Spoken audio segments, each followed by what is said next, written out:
اور یہ کہ اللہ تعالیٰ نے ہماری زندگی کے اندر جتنے بھی 100% مسائل ہیں سب کے دعائیں قرآن میں ڈال دی ہیں.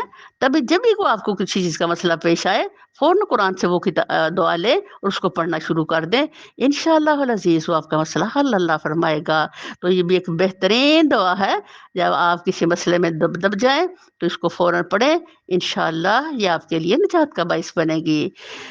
تب ہم نے موسلادھار بارش سے آسمان کے دروازے کھول دیے اور زمین کو پھاڑ کر چشموں میں تبدیل کر دیا، اور یہ سارا پانی اس کام کو پورا کرنے کے لیے مل گیا جو مقدر ہو چکا تھا.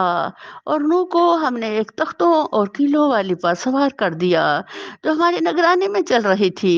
یہ تھا بدلہ اس شخص کی خاطر جس کی ناقدری کی گئی تھی. اللہ اکبر کبیرہ. اللہ تعالیٰ فرماتے ہیں تم نے نہ قدری کی ہے ایک بندے کی. دیکھو آسمان اور زمین جو ہے اللہ اس کی حمایت میں ابھر پڑا. زمین و آسمان نے مل کر کے تو تم سب کو تباہ کر کے رکھ دیا. اللہ اکبر کبیرہ. اور کس طرح اللہ تعالیٰ نے وہی پانی جو تمہاری موت اور تباہی کا باعث بنا وہی پانی اب نوح علیہ السلام کی نجات کا ذریعہ بنا. وہ اپنی کشتی پہ اسی پانی پر سفر کر رہے ہیں اور اپنی منزل کی طرف جا رہے ہیں. سبحان اللہ. ایک ہی چیز ایک بندے کے لیے تباہی ہے اور ایک ہی چیز ایک کے لیے نجات ہے. تو اللہ کی ناقدری کرنے والوں کو جس پانی نے تباہ کیا اسی پانی نے نوح علیہ السلام کو پھر آسان طریقے سے ان کی منزل پر پہنچا دیا. اور آج بھی ان کی جو کشتی ہے وہ جودھی پہاڑ پر موجود ہے. اللہ جو نشانیاں باقی رکھے اس کو کوئی فنا نہیں کر سکتا، اور جسے اللہ فنا کر دے اس کو پھر کوئی باقی نہیں رکھ سکتا. تو اللہ تعالیٰ نے یہ کشتی صدیوں سے آج تک محفوظ اس لیے فرمائی کہ یاد رہے کہ یہاں ایک ایسا پیغمبر تھا جس کو ایک اس چھوٹی سی کشتی نے نجات دی، اور اسی پانی سے اللہ نے اس پوری قوم کو تباہ و برباد اور غرق کر کے رکھ دیا. تو اللہ فرما رہے ہیں اس کشتی کو ہم نے ایک نشانی بنا کر چھوڑ دیا اس لیے وہ ابھی تک موجود ہے. سبحان اللہ. یہ دیکھیں اللہ کی قدرتوں کے قربان جائیں کہ اللہ تعالیٰ کس طرح ہمیں بتا رہے ہیں کہ نوح علیہ السلام نے جو کیلوں تختوں والی کشتی بنائی اس کی بھی رہنمائی کس نے کی؟ میرے رحمان نے. جب انہوں نے وہ پھٹے تیار کیے اور کیل تیار کیے اور ان کو بیٹھ کر جوڑ رہے تھے تو مذاق ساری قوم جو ہے پاس پاس سے گزرے ہنسے اور ان کو تنزے کرے کہ لو جی لو ویکھو اب پہلے ہمیں کدھر لگا رہا تھا اور اب کیا کر رہا ہے. تو وہ کہتا ہے کہ اس نے پہاڑوں میں چل رہا ہے. بھائی کبھی لکڑی کی یہ جو یہ چیز بنا رہا ہے اس وقت تو تعارف ہی نہیں تھا تو یہ پہاڑوں پہ کیسے چلے گی. تو ایک مذاق کا اور جٹلانے کا پہلو جہاں انہوں نے پھر ایک کشتی کے بنانے پھر بوجھ عذاب اس قوم نے خریدا. اللہ اکبر کبیرہ. تو اللہ تعالیٰ نے جب اس کو سوار کر کے اپنی نگرانی میں چلا دیا تو اللہ تعالیٰ فرماتے یہ تھا بدلہ اس شخص کی خاطر جس کی ناقدری کی گئی تھی. سبحان اللہ. یہ نہیں نجات کے لیے اللہ نے ایک لکڑی کے چھوٹا سا ایک کشتی کو اس کے لیے نجات کا ذریعہ بنا دیا. سبحان اللہ. اور وہی پانی جو اس کی نجات کا ذریعہ بنا وہ قوم کی تباہی کا باعث بن گیا. تو اللہ فرما رہے ہیں اس کشتی کو ہم نے ایک نشانی بنا کر چھوڑا. پھر کوئی ہے نصیحت قبول کرنے والا؟ ابھی بھی اتنی بات کہنے کے بعد بھی قرآن اب تکمیل کی طرف جا رہا ہے. ہمارے دل نہیں کھلتے، ہمارے دل ڈرتے نہیں ہیں، ہم پورے کے پورے اللہ کے دین میں ابھی بھی داخل نہیں ہوتے، اطاعت ہماری طبیعتوں میں نہیں آتی، ابھی بھی ہم شیطان دشمن اور رحمان اپنے دوست کی تمیز نہیں کرتے. تو پھر اللہ ہی ہمارے حال پہ رحم کرے. دیکھ لو کیسا تھا میرا عذاب، کیسی تھی میری تنبیہات. میں نے اس قرآن کو نصیحت کے لیے آسان ذریعہ بنا دیا ہے. پھر ہے کیا ہے کوئی نصیحت قبول کرنے والا؟ ہم ہیں میرے اللہ قبول کرنے والے. آج نے جھٹلایا تو دیکھ لو کیسا تھا میرا عذاب اور کیسی تھی میری تنبیہات. ہم نے ایک بہم نحوست کے دن سخت طوفانی ہوا ان پر بھیج دی جو لوگوں کو اٹھا اٹھا کر اس طرح پھینک رہی تھی جیسے وہ جڑ سے اکھڑے ہوئے کھجور کے تنے ہوں. بس دیکھ لو کیسا تھا میرا عذاب اور کیسی تھی میری تنبیہات. ہم نے اس قرآن کو نصیحت کے لیے آسان ذریعہ بنا دیا ہے.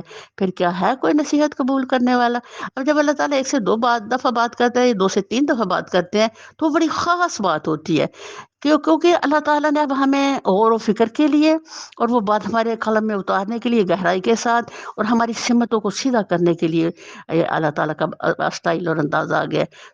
سمود نے تنبیہات کو جھٹلایا اور کہنے لگے ایک اکیلا آدمی جو ہم ہی میں سے ہے، کیا اب ہم اس کے پیچھے چلیں، اس کا اتباع ہم قبول کریں؟ وہی الفاظ ہیں جو نبی کریم صلی اللہ علیہ وسلم کو کہے گئے تھے۔ تو اس کے معنی یہ ہوں گے کہ ہم بہک گئے ہیں اور ہماری عقل ماری گئی ہے۔ کیا ہمارے درمیان بس یہی ایک شخص تھا جس پر خدا کا ذکر نازل کیا گیا؟ نہیں، بلکہ یہ بڑے درجے کا جھوٹا اور برخود غلط ہے۔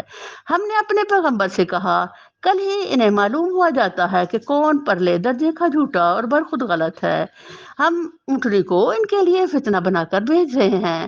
اب ذرا صبر کے ساتھ دیکھ کہ ان کا کیا انجام ہوتا ہے۔ ہائے، ان کو جتا دے کہ پانی ان کے اور اونٹنے کے درمیان تقسیم ہوگا، اور ہر ایک اپنی باری کے دن پانی پر آئے گا۔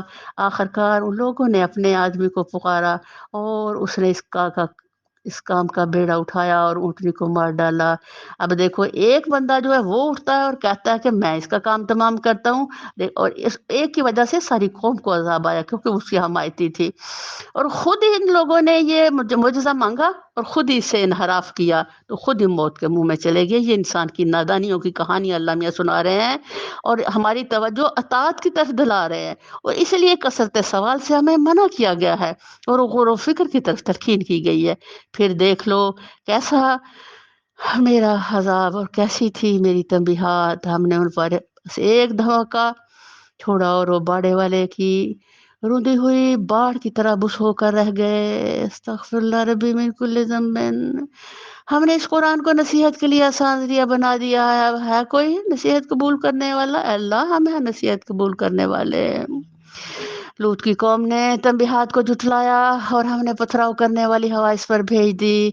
استغفر اللہ ربی من کل ذنب۔ صرف لوط کے گھر والے اس سے محفوظ رہے، ان کو ہم نے اپنے فضل سے رات کے پچھلے پہر بچا کر نکال دیا۔ یہ جزا دیتے ہم ہر شخص کو جو شکر گزار ہوتا ہے۔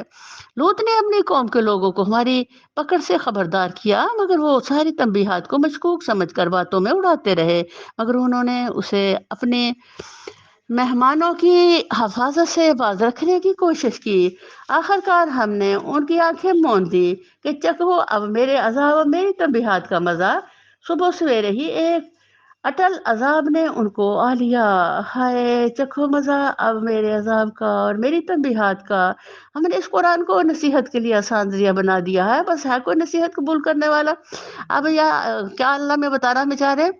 وہ پیغمبروں کی باتیں جو تفصیلاً اب ہم پیچھے پڑھ رہے ہیں۔